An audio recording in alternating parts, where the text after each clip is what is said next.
Hello viewers, welcome to pharma universe. இன்றைக்கி நம்ம இந்த வீடியோவில் என்ன பார்க்க போகிறோம்னு வந்து பார்த்தீங்கன்னா, ஆர்ஆர்பி ஃபார்மஸ்ட்டோட cut off prediction.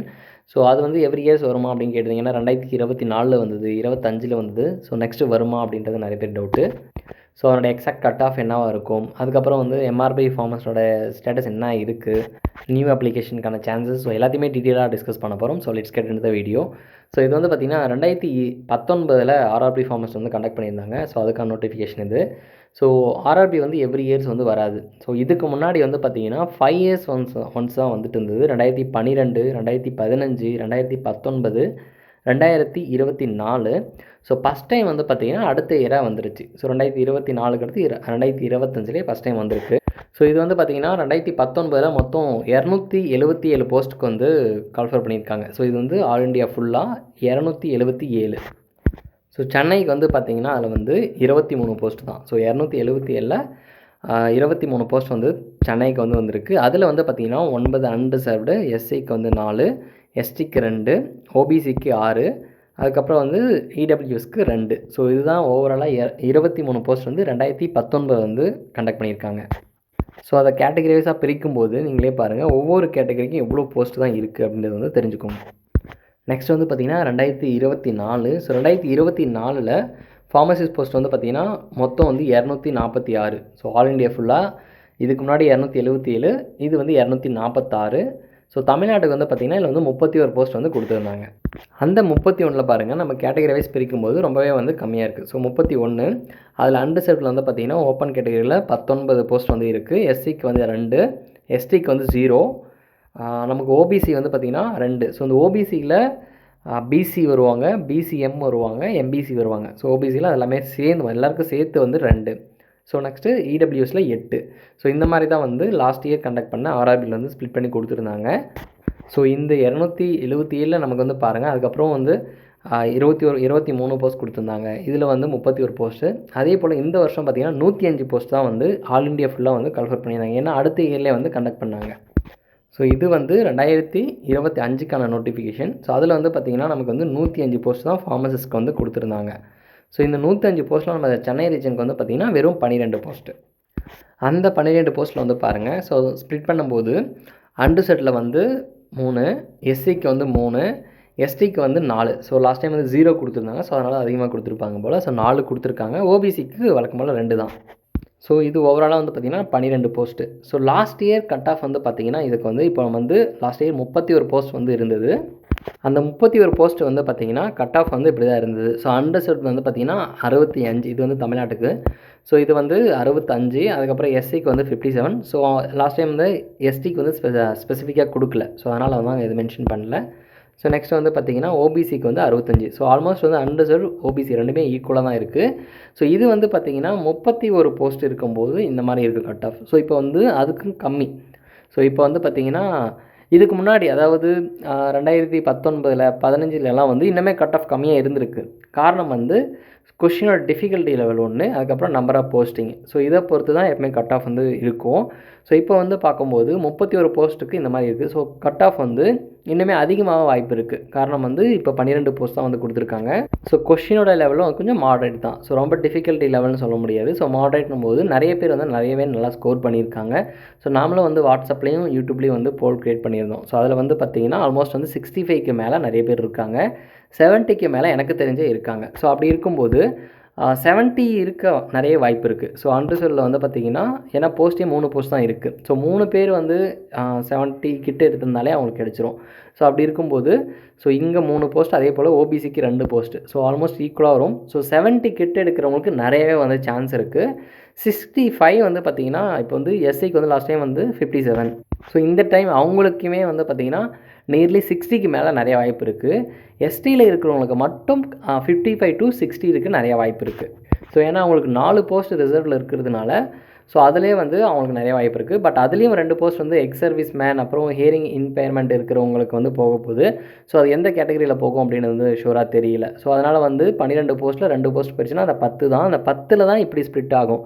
So unreserved வந்து, அதுக்கப்புறம் எஸ்சி, எஸ்டி, ஓபிசி, இந்த 10க்குள்ளேயே இது இவ்வளோ ஸ்ப்ளிட் ஆகும். ஸோ அப்போ கட் ஆஃப் வந்து மினிமம் வந்து 70க்கு மேலே தான் இருக்கும்.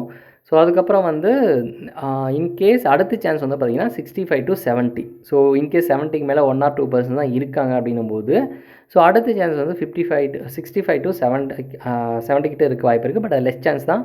மோர் சான்சஸ் வந்து 70 and above தான். ஸோ அதுக்கப்புறம் வந்து எஸ்சி எஸ்டி இந்த கேட்டகரியில் மேபி 65 அரௌண்ட் சுற்றி இருக்கலாம். ஸோ இல்லைனா எஸ்டிக்கு 60 கிட்டே கூட இருக்கலாம். ஸோ இன்கேஸ் பர்சன்ஸ் இல்லாத பட்சத்தில் 60 கூட இருக்க நிறைய வாய்ப்பு இருக்குது.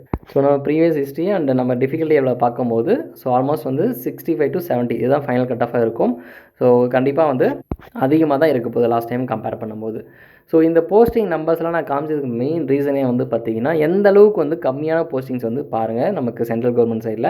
ஸோ இப்போ வந்து நம்ம 2019 பார்த்தோம் 23 போஸ்ட்டு, 2024 பார்த்தோம் 31 போஸ்ட்டு, இப்போ 12 போஸ்ட்டு. ஓவராலாக வந்து பார்த்திங்கன்னா ஒரு 66 போஸ்ட்டு தான் வந்து நம்ம சென்ட்ரல் கவர்மெண்ட்லேருந்து நம்ம ஒரு லாஸ்ட் ஒரு 6-7 இயர்ஸாக வந்து நமக்கு வந்திருக்கு ஃபார்மால். இதே நம்ம எம்ஆர்பியில் வந்து பார்த்திங்கன்னா ஆல்மோஸ்ட் இதுதான் வந்து ஒரு நல்ல சான்ஸ். ஸோ அதனால தான் இதை மென்ஷன் பண்ண விரும்புகிறேன். ஸோ எம்ஆர்பியில் லாஸ்ட் டைம் வந்து 986 போஸ்ட் வந்து போட்டிருந்தாங்க. ஸோ ரெண்டுத்துக்குமே ஆல்மோஸ்ட் வந்து ஈக்குவல் பே தான். ஸோ இங்கே வந்து பேசிக் பே வந்து 29,000 சொல்லியிருந்தாலும் அவங்களுக்கும் 55,000 வரப்போகுது. அலவன்ஸ்லாம் அதிகம் உங்கள் சென்ட்ரல் கவர்மெண்ட்டில். ஈவன் ட்ராவலிங் அலவன்சஸ் இருக்குது. ஹெச்ஆர்ஏ சொல்லக்கூடிய ஹவுஸ் ரென்ட் அலவன்ஸ் எல்லாம் வந்து பார்த்திங்கன்னா அங்கே வந்து 5,000க்கு மேலே இருக்கும். இங்கே வந்து லெஸ் தென் 2,000 தான் இருக்கும். பட் இருந்தாலும் இங்கே பேசிக் பேவே 35,400 அப்படின்னும் போது கிட்டத்தட்ட ஆல்மோஸ்ட் இப்போ ஃபஸ்ட் மந்த் டேக் ஹோம் சேலரியே வந்து ஒரு 55,000 கிட்ட இருக்க நிறைய வாய்ப்பு இருக்குது. சென்ட்ரல் கவர்மெண்ட்லேயும் அதே தான். ஸோ அதனால் வந்து பார்த்திங்கன்னா எம்ஆர்பிக்கு நீங்கள் எவ்வளோ இம்பார்ட்டன்ஸ் கொடுக்கணும் அப்படின்றது வந்து பாருங்கள். ஸோ இப்போ வந்து 986 போஸ்ட் வந்து போட்டிருக்காங்க. இப்போ 630 இருக்குது. ஸோ இது வந்து இப்போ கேஸ்லாம் போயிட்டுருக்கு. ஸோ அதனால தான் வந்து எக்ஸாம் வைக்காமல் இருக்காங்க. ஸோ இப்போ 2019 இதே மாதிரி தான் கேஸ் வந்து ஸ்டார்ட் ஆச்சு. அதுக்கப்புறம் வந்து கோவிட் வந்தது. ஸோ அப்போ வந்து 2019 ஸ்டார்ட் பண்ணும்போது ஒரு 300 போஸ்ட் வந்து ஸ்டார்ட் பண்ணியிருந்தாங்க. அதுக்கப்புறம் இந்த கோவிட் அந்த டியூரேஷன்லாம் நிறைய பேர் ரிட்டையர்மெண்ட் ஆகுறது, அப்புறம் வந்து வேக்கன்சி அதனால் இன்க்ரீஸ் ஆகும்போது 2022 அவங்க ஒரு 800 போஸ்ட் கிட்ட வந்து கன்ஃபர் பண்ணியிருந்தாங்க. மறுபடியும் 2023க்கு வரும்போது ஸோ இன்னும் போஸ்டிங் வேறு ரைஸ் ஆயிருந்துச்சு. ஸோ 986 போஸ்ட் வந்து ஃபைனலாக வந்து எக்ஸாம் வச்சு போட்டிருந்தாங்க. ஸோ இப்போது அதே போல் தான். ஸோ லாஸ்ட் டைம் பிப்ரவரியில் நோட்டிஃபிகேஷன் வரும்போது 425. ஸோ 1 இயரில் வந்து பார்த்திங்கன்னா இப்போது ஆல்மோஸ்ட் வந்து ஒரு மறுபடியும் 630 வேகன்சிஸ் கிட்ட வந்து இன்க்ரீஸ் ஆயிருக்கு. ஸோ நம்ம சேனலில் ரெகுலராக பார்க்குறவங்களுக்கு தெரிஞ்சிருக்கும் அது ஏன் இன்க்ரீஸ் ஆயிருச்சுன்ட்டு. ஸோ எல்லாருமே வந்து ஃபார்மசிஸ்ட்டாக இருந்து ஆல்மோஸ்ட் ஒரு 120 மெம்பர்ஸ் வந்து சீஃப் ஃபார்மசிஸ்ட்டாக கன்வெர்ட் ஆகிட்டாங்க. ஸோ அவங்க ஃபார்மசிஸ்ட்லேருந்து சீஃப் ஃபார்மசிஸ்ட்டாக கன்வெர்ட் ஆகும்போது அந்த ஃபார்மசிஸ்ட் வேகன்சி வந்து வேக்கண்ட் ஆகும். ஸோ எப்பவுமே இப்போதைக்கு சுச்சுவேஷன் வந்து 2 சினாரியோ தான் நம்மளுக்கு வந்து ஃபார்மசிஸ்ட் வேகன்சி கிரியேட் ஆகுது. ஒன்று ரிட்டையர் ஆகணும், ஒரு ஃபார்மசிஸ்ட் வந்து ரிட்டையர் ஆகணும். அப்படி இல்லைனா அவங்க வந்து ப்ரொமோட் ஆகி வேறு போஸ்ட்டுக்கு வந்து போகிறோம். ஸோ இப்போ இதுக்கு முன்னாடியெல்லாம் வந்து புதுசாக ஹாஸ்பிட்டல் கட்டினா நம்ம வந்து அதுக்கு வந்து அந்த இடத்துல ஒரு ஃபார்மசிஸ்ட் தேவைப்படும். ஸோ அதையும் வந்து எம்ஆர்பியில் வந்து இன்க்ளூட் பண்ணி எடுத்துகிட்டு இருந்தாங்க. ஆனால் இப்போ இருக்கிற சுச்சுவேஷன் வந்து இந்த மாதிரி கேஸ் அதுக்கப்புறம் வந்து நிறைய ஏன்னா நம்ம எம்ஆர்பியை டிபெண்ட் பண்ணும்போது என்ன ஆகுதுன்னா ஸோ டிலே ஆகிறதுக்கு நிறைய சான்ஸ் இருக்குது. அப்போ புதுசாக ஹாஸ்பிட்டல் திறந்துட்டு அங்கே வந்து ஒரு ஆள் இல்லாமல் வைக்க முடியாது இல்லையா? ஸோ அது இஷ்யூ ஆகும். அதனால் வந்து கான்ட்ராக்டில் போடும்போது அந்தந்த டிஸ்ட்ரிக்ட் லெவலில் வந்து எடுத்து போடுறாங்க. ஸோ அதான் நம்ம ரீசன்ட் நியூஸில் வந்து பார்த்துருப்போம். ஸோ அதையும் நான் எக்ஸ்பிளைன் பண்ணியிருந்தேன். அந்த மாதிரி நியூவாக எடுக்கிறது வந்து இந்த 630 வேகன்சி இப்போதைக்கு டேரெக்டாக அஃபெக்ட் பண்ணாது. பட் ஃப்யூச்சரில் வந்து ஃபார்மசிஸ்ட்கான ஸ்கோப் வந்து கவர்மெண்ட்டில் வந்து குறைஞ்சிட்டே இருக்கும். கான்ட்ராக்டில் அதிகமாக வருவாங்க, ரெகுலரில் இருக்கிறவங்க கம்மியாக இருப்பாங்க. ஸோ அந்த மாதிரி தான் வந்து நம்ம அஃபெக்ட் ஆகும். ஸோ இப்போதைக்கு அந்த 630 வேகன்சின்றது எக்ஸாம் வச்சு தான் வந்து போட போகிறாங்க. ஸோ அதுக்கான நோட்டிஃபிகேஷன் வந்து விட்டுருக்காங்க. ஸோ இன்கேஸ் வந்து இப்போ இன்னும் ஃபர்தராக டிலே ஆகும் பட்சத்தில் நியூ நோட்டிஃபிகேஷன் வரதுக்கு நிறைய வாய்ப்பு இருக்குது. ஸோ லாஸ்ட் டைம் அப்படி தான் நடந்தது. 4 இயர்ஸ் ஆனதுனால நியூ அப்ளிகேஷன்ஸ் வந்து ஓப்பன் பண்ணி மறுபடியும் வந்து அது மூலிமா தான் ஒரு 40,000 பேர் அப்ளை பண்ணியிருந்தாங்க. அதுக்கு முன்னாடி 2019 ஒரு 10,000 பேர் தான் அப்ளை பண்ணியிருந்தாங்க. 2022 40,000 கிட்ட அப்ளை பண்ணியிருந்தாங்க. ஸோ இப்போவும் அதுக்கான சான்சஸ் வந்து அதிகமாக இருக்குது. ஏன்னா இப்போ வந்து நெக்ஸ்ட்டு 6 மந்த்துக்கு மறுபடியும் வந்து வாய்ப்புகள் கம்மி தான். ஸோ இதே தான் நான் 6 மந்த்துக்கு முன்னாடியும் சொல்லியிருந்தேன். ஸோ இன்கேஸ் எலெக்ஷன் பேஸ் பண்ணி நம்ம பார்க்கும்போது அதுக்கு முன்னாடி போட்டால் தான் வந்து பாசிபிள் அதிகம். ஸோ இப்போ வந்து இன்னும் கேஸே முடியல. ஸோ கேஸ் முடியாத பட்சத்தில் கண்டிப்பாக வந்து எந்த கவர்மெண்ட் இருந்தாலும் அதை வந்து இம்ப்ளிமெண்ட் பண்ண முடியாது. ஏன்னா வந்து சுப்ரீம் கோர்ட்லேருந்து நமக்கு ஸ்டே ஆர்டர் இருக்குது. ஸோ அது வந்து கிளியர் ஆனால் தான் ஈவன் இப்போது அப்போ எலெக்ஷன் முடிஞ்சோடனே வந்துருமா அப்படின்னா நாட் ஷூர். ஏன்னா எலெக்ஷன் முடிஞ்சோடனே கேஸ் முதல்ல முடியணும். ஸோ அதுக்கான பாசிபிலிட்டிஸும் இப்போ கம்மியாக தான் இருக்குது. ஏன்னா சம்மர் ஹாலிடேஸ் வரப்போகுது. ஸோ அதனால் வந்து கோர்ட்டும் வந்து இந்த கேஸ் வந்து ஃபர்தராக வந்து போக போகிறதில்ல. ஸோ நெக்ஸ்ட்டு 3 மந்த் எலெக்ஷன் அப்படியே வந்து இந்த கோர்ட்டும் ஹாலிடேஸ்லாம் போயிடும். மறுபடியும் அடுத்த 3 மந்த்ஸில் வந்து அந்த ஹியரிங் வந்து முடிஞ்சாலும் ஸோ அப்போ 6 மந்த் வந்து போயிடும். ஸோ நம்ம 6 மந்த்துக்கு அப்புறம் வருமா இல்லைன்றதே ஒரு நம்மளுக்கு ஒரு 4th மந்த் 5th மந்த் தான் நம்மளுக்கு தெரியும் அந்த கோர்ட் கேஸ் எப்படின்றத பொறுத்து. ஸோ 6 மந்தில் நம்மளுக்கு ஒரு ஜட்ஜ்மெண்ட் வரும்போது அதை இம்ப்ளிமெண்ட் பண்ணுறதுக்கு ஃபர்தராக 1 or 2 months ஆகும். ஸோ இன்கேஸ் வந்து ஆல்ரெடி நமக்கு நோட்டிஃபிகேஷன் 1 year ஆகிடுச்சு. ஸோ இப்போது அதுக்கு மேலே ஃபர்தராக ஒரு 6 மந்த் போகும்போது நியூ அப்ளிகன்ஸ் வந்து அதிகமாக இருப்பாங்க. ஸோ அதுக்கப்புறம் வந்து 2 டிஃபார்ம் பேட்ச், பிஃபார்ம் பேட்செல்லாம் முடிச்சிருக்காங்க. ஸோ அவங்களுக்கு சான்ஸ் கொடுக்குற மாதிரி இருக்கும். ஸோ அதனால் வந்து ஃபர்தராக நோட்டிஃபிகேஷன் ரிலீஸ் பண்ணால் அது ஃபர்தராக ஒரு 1 மந்த் வந்து டிலே பண்ணும். ஸோ எக்ஸாம் வந்து எப்போ இருக்கும் அப்படின்றத எல்லாரோட கொஷனாக இருக்கும். ஸோ எக்ஸாம் எப்போ இருக்கும் அப்படின்றத விட 6 மந்த்துக்கு எக்ஸாம் இருக்காது அப்படின்றதான் இப்போதைக்கு ஷூராக சொல்ல முடியுமே தவிர எக்ஸாம் எப்போ இருக்கும் அப்படின்றத ஷூராக சொல்ல முடியாது. ஸோ அது depend upon the court case and judgement. So அது எந்த மாதிரி ஜட்ஜ்மெண்ட் வருது, அதை எப்படி இம்ப்ளிமெண்ட் பண்ண போகிறாங்க அப்படின்றதுலையும் இருக்குது. ஸோ இதுக்கு மேலேயும் ஃபுல் டைமாக வந்து நம்ம வேறு ஜாப் வந்து நிறைய பேர் வந்து விட்டுட்டு படிக்கிறாங்க. ஸோ அது வந்து ரொம்பவே கஷ்டமான சுச்சுவேஷன் தான். பட் ஆனால் இது வந்து இப்போதைக்கு அட்வைசபிள் கிடையாது. ஸோ பார்ட் டைமாக படிக்கிறவங்க இன்னும் படிச்சுட்டு இருக்காங்க. ஸோ அதே மாதிரி கண்டினியூ பண்ணுறது தான் இப்போதைக்கு பெட்டர் ஆப்ஷன். ஸோ 6 மந்த்துக்கு எக்ஸாம் வராது. ஸோ அதுக்கேற்ற மாதிரி தான் வந்து நம்ம பிளான் பண்ணுற மாதிரி இருக்கும். நியூ அப்ளிகன்ஸ் இருக்கிறவங்க இதுக்கு வந்து நீங்கள் கண்டிப்பாக வந்து படிக்கலாம். கண்டிப்பாக அந்த படிக்கிறது வந்து கண்டிப்பாக வேஸ்ட் ஆகாது. ஏன்னா லாஸ்ட் டைம் இருந்ததை விட இந்த டைம் வந்து காம்படிஷன்ஸ் அதிகம்னு சொல்லலாம். லாஸ்ட் டைம் 986 போஸ்ட்டுக்கு ஒரு 30,000 பீப்புள்ஸ் வந்து எக்ஸாம் எழுதுனாங்க அப்படின்னும் போது நமக்கு வந்து போஸ்டிங் எடுக்கிறதுக்கான சான்சஸ் வந்து அதிகம். 30 பேரில் ஒரு ஆள் கண்டிப்பாக ஒரு போஸ்டிங் இருக்குது. இவங்க ஃப்ரெண்ட்ஸ் கேங் ஒரு 30 பேர் இருக்குன்னா 30 பேரில் ஒரு ஆளுக்கு வந்து கண்டிப்பாக ஜாப் இருக்குன்ற ரேஷியோ தான் 1:30 தான்.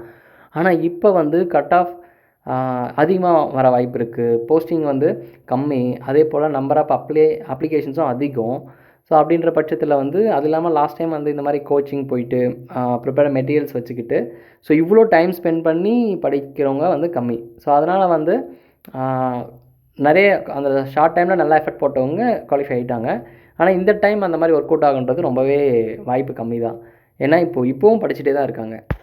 இந்த வீடியோ பார்க்குற டைமில் சம்மோன் எங்கேயோ ஒருத்தர் வந்து படிச்சுட்டு தான் இருப்பாங்க அப்படின்னு தெரிஞ்சுக்கோங்க. ஏன்னா நான் வந்து டெய்லியுமே நான் காண்டாக்ட் பண்ணாங்க, மெசேஜ் பண்ணாதவங்க இருக்கவே மாட்டாங்க.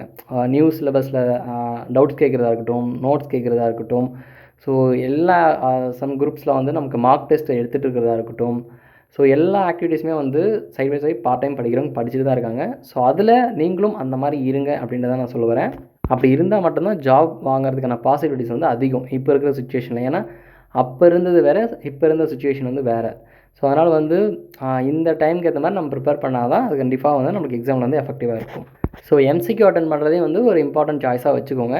ஸோ காரணம் என்னென்னா இப்போ இந்த ஆர்ஆர்பிலேயே வந்து நம்ம நிறைய பேர் பேசும்போது தெரிஞ்ச கொஷின்ஸே வந்து மிஸ் பண்ணியிருக்காங்க. ஸோ அது வந்து நம்ம பேசிக்காக யோசிச்சிருந்தா கூட ஆன்சர் பண்ணியிருக்க முடியும். பட் அது வந்து நம்ம நார்மலாக நம்ம வீட்டில் உட்காந்து எம்சிக்யூ ப்ராக்டிஸ் பண்ணுறதும் ஒரு எக்ஸாம் ஹாலில் எக்ஸாம் அட்டன் பண்ணுறதும் வேறு. ஸோ வே ஆஃப் திங்கிங்கே வந்து சம்டைம்ஸ் வந்து வேரி ஆகும். ஸோ பிளண்டர் மிஸ்டேக் வந்து நம்ம வந்து பண்ணுவோம். இன்கேஸ் வந்து இந்த மாதிரி எம்சிக்கு அதிகமாக ப்ராக்டிஸ் பண்ணுறதுனால மேபி அதை வந்து நம்ம ப்ரிவென்ட் பண்ணலாம். ஸோ எம்சிக்கு அதிகமாக ப்ராக்டிஸ் பண்ணுங்கள். ஈவன் டெலிகிராமில், யூடியூப்லாம் கூட அதிகமாக அவைலபிளாக இருக்குது. ஸோ அதே போல் நம்மளும் வந்து ஒரு 16,000 எம்சிக்கு வந்து ப்ரிப்பேர் பண்ணியிருக்கு. ஸோ அது ஒரு புக்காக வந்து கொடுத்தா வந்து எல்லாருக்கும் யூஸ்ஃபுல்லாக இருக்கும் அப்படின்ற ஒரு பிளானில் தான் இருக்குது. அதுவும் ஃப்ரம் ஏப்ரல்லேருந்து ஒரு புக்காக கன்வெர்ட் பண்ணி கொடுக்கறதுக்கு பாசிபிள் அதிகமாக இருக்குது. So book ready. So publication process வந்து போயிட்டுருக்கு. அந்த எம்சிக் புக் வந்து பார்த்திங்கன்னா இப்போ கரண்ட் சிலபஸை பேஸ் பண்ணி ஈச் அண்ட் எவ்ரி டாபிக்ஸ்லேருந்து எடுத்து இம்பார்ட்டண்ட் எம்சிக்யூஸ் யூனிக்காக நம்ம வந்து ரெடி பண்ணி அதில் எந்தெந்த வருஷம் என்னென்ன மாதிரி அதிலலாம் வந்து கேட்டிருக்காங்க அப்படின்றத வந்து எல்லாத்தையுமே வந்து நம்ம போட்டிருப்போம். ஸோ இது அதனோட இண்டெக்ஸ் பேஜ் தான். ஸோ அதில் இண்டெக்ஸ் பேஜை பார்த்திங்கன்னா டிஃபரன்ஷியேட் பண்ணி கொடுத்துருப்போம். ஸோ இந்த ஹிஸ்ட்ரியில் வந்து பார்த்திங்கன்னா 98 கொஷின் கேட்டிருக்காங்க. 98 கொஷின் வந்து நம்ம கொடுத்துருக்கோம். ஸோ அதனுடைய டோட்டல் எம்சிக்கு அதே போல் நம்ம இந்த மாதிரி பெரிய சாப்டருக்குள்ளே வர சப் டாபிக்ஸ்லாம் ஸ்ப்ளிட் பண்ணி சைஸ் ரிடக்ஷன்லேருந்தே 40 எம்சிக்யூ. ஸோ இந்த யூனிட் ஆப்ரேஷன்ஸ் தான் அதில் வந்து 322 எம்சிக்யூஸ் வந்து இருக்கும். ஸோ எல்லாமே யூனிக்கான எம்சிக்யூஸ். இதில் மோஸ்ட்டாக வெயிட்டேஜ் இருக்கிற எம்சிக்யூஸ் கொடுத்துருப்போம். அதுலேயும் வந்து ஒவ்வொரு கொஷினும் எந்தெந்த இயரில் எந்தெந்த எக்ஸாமில் இந்தியா ஃபுல்லாக நடந்த எல்லா எக்ஸாமுக்கும் வந்து அதை நம்ம ரெஃபர் பண்ணி ஸோ ஒவ்வொரு கொஷின் பேப்பரையும் எடுத்து நம்ம வந்து அதில் போட்டிருப்போம். ஃபார் எக்ஸாம்பிளுக்கு இதுதான். ஸோ அது இல்லாமல் இன்னொரு ஹைலைட்டான விஷயம் நான் ஸ்பெசிஃபிக்காக பண்ணுது. ஸோ இந்த ஒரு ஒவ்வொரு டாபிக் நம்ம போகும்போதும் ஒரு ஸ்மால் மோட்டிவேஷன் கோட்ஸ். ஸோ இதில் வந்து ஹிஸ்ட்ரி ஆஃப் ஃபார்மகோபியானா அது ரிலேட்டடாக. So history teachers where pharmacy begin, your effort is it where it will go. So இந்த மாதிரி வந்து செல்ஃப் அவர் மோட்டிவேஷன். ஏன்னா காம்படிட்டிவ் எக்ஸாமில் நமக்கு தேவையானது 3 முக்கியமான விஷயம். ஒன்று படிக்கிறதுக்கான மோட்டிவேஷன், இன்னொன்று படிக்கிறதுக்கான ப்ராப்பர் ஸ்டடி மெட்டீரியல்ஸ், இன்னொன்று ப்ராப்பரான டைம். இது 3ம் நம்ம கோஆர்டினேட் பண்ணிட்டோம்னா கண்டிப்பாக அந்த எக்ஸாம் வந்து கிளியர் பண்ணிடலாம். ஸோ நம்ம ப்ராப்பரான நோட்ஸ் கொடுக்கணும், ப்ராப்பரான மோட்டிவேஷன் கொடுக்கணும்.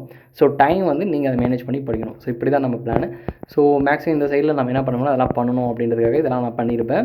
ஸோ இதில் வந்து பார்த்திங்கன்னா ஒவ்வொரு இயர்லேயும் என்னென்ன கேட்டிருக்காங்க. இது வந்து எய்ம்ஸ் 2023 இந்த கொஷின் கேட்டிருப்பாங்க அப்படின்னு வந்து மென்ஷன் பண்ணியிருப்பேன். ஸோ இதில் ஃபார்மகோபியாக்கு அதுக்கு லிட்டராக ஒரு மோட்டிவேஷன் கோட்ஸ் மாதிரி த merit list is the only pharmacopoeia that matters for your career. So அதுதான் நம்ம வந்து மீன் பண்ணுறோம். ஸோ ஃபார்மகோபியான்றது தெரியும், பைபிள் ஆஃப் ஃபார்மசின்னே சொல்லலாம். அந்த மாதிரி நமக்கு வர அந்த மெரிட் லிஸ்ட் தான் உங்களோட லைஃபோட ஒரு ஃபார்மகோபியனே சொல்லலாம். ஏன்னா அதுதான் உங்களுடைய லைஃப்பை சேஞ்ச் பண்ணும். மெரிட் லிஸ்ட்டில் வந்துச்சுன்னா ஸோ நீங்கள் நினைக்கிற ட்ரீம் வந்து அச்சீவ் பண்ண முடியும். ஸோ இந்த மாதிரி தான் இப்போ இந்த கொஷின் பாருங்கள் எவ்வளோ இம்பார்ட்டண்டான கொஷின். ஸோ அதை படிக்கும்போதே நீங்கள் ஃபீல் பண்ணுவீங்க இது ரொம்ப இம்பார்ட்டண்டான கொஷின். ஸோ அதுக்கான சப்கான்ஷியஸ் மைண்ட் வந்து நம்மையும் மீறி அதை வந்து மெமரியில் வச்சுக்கும்.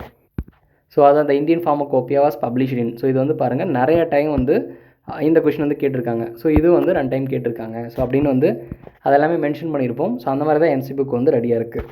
ஸோ இப்போ நம்ம ஆல்ரெடி வந்து தேரி புக்கும் வந்து கொடுத்துருக்கோம். அந்த தேரி புக்லேயே வந்து பார்த்திங்கன்னா இப்போ இந்த ஆர்ஆர்பி ஃபார்மஸ்க்கே ஒவ்வொரு பேட்சுக்கும் ஸோ மேக்ஸிமம் வந்து பார்த்திங்கன்னா ஒரு 40 to 45 கொஷின்ஸ் வந்து டைரெக்டில் இன்டைரக்டாகவும் வந்து அந்த புக்கை படித்து தான் அட்டன் பண்ணியிருக்க முடியும். ஸோ அந்த மாதிரி தான் இருக்குது. இத்தனைக்கும் அது வந்து டிஃபார்ம் லெவலில் பேஸ் பண்ண புக்கு. ஆனால் ஆர்ஆர்பிக்கு பிஃபார்ம் லெவலில் வந்து கேட்பாங்க. அதில் அனாலிசிஸ் இருக்காது, கெமிஸ்ட்ரி இருக்காது, அதே போல் பயோடெக்னாலஜி இருக்காது, பைட்டோ கெமிஸ்ட்ரி இருக்காது. ஆனால் அதையும் அப்படி இருந்தும் அவுட் ஆஃப் 70க்கு 40 to 45 கொஷின்ஸ் வந்து அதில் வந்து டைரெக்டாகவே நம்மளால் ஆன்சர் பண்ண முடியும். ஸோ அது வந்து ஆர்ஆர்பிக்கு. எம்ஆர்பிக்கு அதுக்கு மேலே வந்து ஆல்மோஸ்ட் 60 to 80 கொஷின்ஸ் வந்து அதில் அட்டன் பண்ணுற அளவுக்கு வந்து நம்ம கவர் பண்ணி கொடுத்துருவோம் தேரியில். அது நம்ம அப்டேட் பண்ணாமல் அது பப்ளிஷ் பண்ணிட்டோம். அதுக்கப்புறம் தான் சிலபஸ் வந்து அப்டேட் பண்ணி கொடுத்துருந்தாங்க. அந்த அப்டேட் பண்ண சிலபஸ்க்கும் நோட்ஸ் வந்து நம்ம பிடிஎஃபாக வந்து வாங்கணும் எல்லாருக்குமே வந்து ஷேர் பண்ணிகிட்ருக்கோம். ஸோ இந்த வீடியோ நீங்கள் பார்க்குறீங்க, ஆல்ரெடி புக் வாங்கிட்டீங்க, உங்களுக்கு நியூ சிலபஸ் வந்து ஷேர் பண்ணலன்னா நீங்கள் ஆல்ரெடி எந்த நம்பருக்கு மெசேஜ் பண்ணியிருந்தீங்களோ வாட்ஸ்அப் பண்ணி நீங்கள் புக்கு வாங்கியிருந்தீங்களோ அதுக்கு பிடிஎஃப்னு கேட்டால் அவங்களே வந்து ஷேர் பண்ணி விட்ருவாங்க. ஸோ அது வந்து தேரி புக்கு. ஸோ எம்சிக்யூ புக்கு வந்து புதுசாக இப்போ அப்டேட் பண்ண சிலபஸ்க்கு வந்து ரெடி பண்ணி ஆல்மோஸ்ட் வந்து 16,000 எம்சிக்யூக்கு மேலே யூனிக்கான எம்சிக்யூ. ஸோ நீங்கள் பார்த்தீங்கன்னா ஈச் அண்ட் எவ்ரி பேஜ்லேயுமே வந்து அது எந்தெந்த இயரில் வந்து கேட்டிருக்காங்க அப்படின்றது வந்து மென்ஷன் பண்ணி நம்ம கொடுத்துருப்போம். ஒவ்வொரு சப்ஜெக்ட்டுக்கும் ஒவ்வொரு சாப்டர்ஸ்க்கும் அந்த மாதிரி கொடுத்துருப்போம். ஸோ வேணுன்றவங்க நம்ம சேனலை வந்து ரெகுலராக ஃபாலோ பண்ணிங்கன்னா கண்டிப்பாக அதுக்கான அப்டேட் வந்து கொடுப்போம். ஸோ இன்னும் வந்து பிரிண்டிங்கெல்லாம் ஆகலை, பப்ளிகேஷனுக்கு போயிருக்கு, பப்ளிஷ் ஆகிட்டு உடனே வந்து பிரிண்ட் ஆகிட்டு அவைலபிளாக இருக்கும். ஸோ அது வந்து அப்ராக்சிமேட்டாக ஒரு ஏப்ரல்லேருந்து அவைலபிளாக இருக்கும். ஸோ அதுக்கான அப்டேட் வந்து நான் வாட்ஸ்அப்லேயும் யூடியூப்லேயும் வந்து கண்டிப்பாக பண்ணுவேன். ரெகுலராக ஃபாலோ பண்ணுறவங்களுக்கு தெரியும். அதே போல் இதுக்கும் வந்து நம்ம ஆல்ரெடி தேரி புக்குக்கே 100 பேஜஸ் வந்து சாம்பிள் கொடுத்துருப்போம். அதே போல் இதுக்கு வந்து கிட்டத்தட்ட ஒரு 200 பேஜஸ்க்கு வந்து அதிலே வந்து நியர்லி ஒரு 1000 எம்சிக்யூக்கு மேலே வந்து வந்துடும். ஸோ அது ஃப்ரீயாக பிடிஎஃப் வந்து வாட்ஸ்அப்பில், டெலிகிராமில் எல்லாத்தையுமே போஸ்ட் பண்ணுவேன். ஸோ கண்டிப்பாக ரெகுலராக ஃபாலோ பண்ணி யூஸ் பண்ணிக்கோங்க. ஸோ கண்டிப்பாக இந்த வீடியோ யூஸ்ஃபுல்லாக இருக்கும், நம்பர் யூஸ்ஃபுல்லாக இருந்தால் லைக் பண்ணுங்கள். வேறு யாருக்கும் யூஸ்ஃபுல்லாக இருந்துச்சுன்னா கண்டிப்பாக உங்களுக்கு வந்து ஷேர் பண்ணி விடுங்க. ஸோ எம்ஆர்பி அப்ளை பண்ணியிருந்தால் கண்டிப்பாக உங்களுக்கு வந்து ஷேர் பண்ணி விடுங்க. ஸோ இந்த இம்பார்ட்டன்ஸ் வந்து தெரிஞ்சுக்கோங்க. இப்போதைக்கு அந்த எம்ஆர்பியில் வந்து அந்த 630 வேகன்சி தான் ஆல்மோஸ்ட் ஃபைனல் வேகன்சியாக இருக்கும். அதுக்கப்புறம் ரொம்பவே வந்து இந்த ஆர்ஆர்பியில் வர மாதிரி தான் 20 வேகன்சி 30 வேகன்சி அப்படின்னு ரிட்டையர் ஆனால் மட்டும்தான் அந்த வேகன்சி க்ரியேட் ஆகும். புதுசாக க்ரியேட் ஆகிற வேகன்சி எல்லாமே கான்ட்ராக்டில் வந்து போட்டுட்ருக்காங்க. ஸோ அது வந்து தெரிஞ்சுக்கோங்க. ஸோ முடிஞ்ச அளவுக்கு எந்த அளவுக்கு எஃபர்ட் போடணுமோ இதுதான் உங்கள் லைஃப்னு நினச்சிங்கன்னா அதுக்கான எஃபர்ட் வந்து கண்டிப்பாக போடுங்க. அதுக்கான ரிசல்ட் வந்து கண்டிப்பாக இருக்கும். தேங்க்யூ ஃபார் வாட்சிங் திஸ் வீடியோ. ஃபர்தரான எல்லா அப்டேட்க்கும் நம்ம ஃபார்மா யூனிவர்சிட்டியில் சப்ஸ்கிரைப் பண்ணி வச்சுக்கோங்க. ஏதாவது டவுட் இருந்துச்சுன்னா கமெண்ட்டில் வந்து சொல்லுங்கள். தேங்க்யூ ஃபார் வாட்சிங் திஸ் வீடியோ.